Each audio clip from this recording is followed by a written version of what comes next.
국민 라디오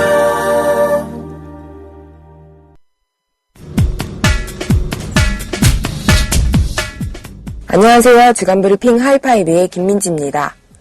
먼저 첫 번째 소식입니다. 북한이 지금 당장 핵무기를 발사할 능력이 있다고 현학봉 주영 북한 대사가 주장했습니다. 현 대사는 한반도에서 교전이 일어난다면 핵전쟁으로 이어질 것이라고도 말했습니다.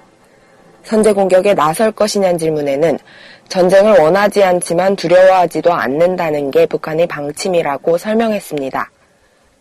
일부 미국 군 고위층과 민간 전문가들 사이에서도 북한이 핵탄두 소형화에 일부 성공했다는 주장이 제기되지만 여전히 논란의 여지가 있습니다. 우리 정부는 북한이 아직 핵탄두 소형화를 했다고는 보지 않는다는 입장이지만 김무성 새누리당 대표는 최근 북한을 핵보유국으로 봐야 한다며 사드 배치를 공개적으로 주장하기도 했습니다. 다음 소식입니다. 한국과 중국, 일본의 외교장관들이 지난 21일 서울에서 만나 3국의 정상회담을 조기 개최하기로 합의했습니다. 그러나 일본과 중국 간의 온도차가 커 실제 회담 개최 여부는 여전히 불투명한 상황입니다. 일본은 정상회담 조기 개최에 적극적이었으나 중국은 과거사나 영토 문제에 대한 일본의 인식 변화가 먼저 필요하다고 강조했습니다. 왕이 중국 외교부장은 정상회담 개최를 위해선 시간보다 조건을 창조해야 한다고 말했습니다. 한편 사드의 한반도 배치와 관련해 왕이 부장은 중국 입장이 이미 공개됐다며 별다른 입장을 밝히지 않은 것으로 알려졌습니다. 다음 소식입니다. 황기철 전 해군참모총장이 통영함 납품비리 연루 혐의로 지난 22일 구속 수감됐습니다. 이에 따라 최근 방산비리 혐의로 구속된 예비역장성은 총 7명으로 늘어났습니다. 황 전 총장은 2009년 통영함 음파 탐지기 제안서가 통과되도록 허위 문건을 지시하고 결제한 혐의를 받고 있습니다.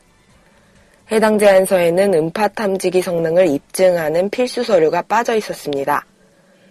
그러나 당시 방위사업청 함정사업부장이던 황 전 총장의 지시로 모든 조건이 충족됐다는 허위평가서가 작성됐단 겁니다. 결국 해군 최신 구조함인 통영함은 음파 탐지기 성능 문제로 세월호 참사 현장에도 투입되지 못했습니다. 마지막 소식입니다. 천안함 5주기에 맞춰 대북전단 살포를 예고했던 박상학 자유북한 운동연합 대표가 23일 전단 살포를 전면 중단하겠다고 밝힌 바 있습니다. 그러나 이튿날 북한동포 직접 돕기 운동 이민복단장은 풍향이 맞으면 언제든지 비공개로 대북전단을 살포할 것이라며 전단 살포를 강행하겠다는 뜻을 나타냈습니다. 한편 북한은 공개 통고를 통해 대북전단을 날려보낼 경우 무차별적인 기구 소멸 작전을 할 것이라고 밝혔습니다. 해당 지역 주민들에게는 군사적 타격권에서 벗어나 미리 대피하라고 경고하기까지 했습니다. 아직까지 정부는 해당 지역 주민들의 신변안전에 명백한 위험이 발생할 경우 필요한 조치를 취하겠다는 입장만 밝힌 상황입니다. 이상 주간브리핑 하이파이브의 김민지였습니다.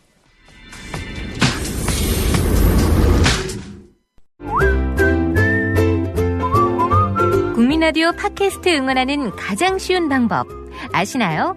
다운로드하기, 별점 주기, 댓글 달기, 구독하기.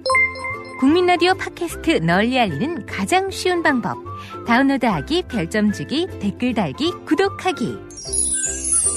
기억하세요. 다운로드하기, 별점 주기, 댓글 달기, 구독하기.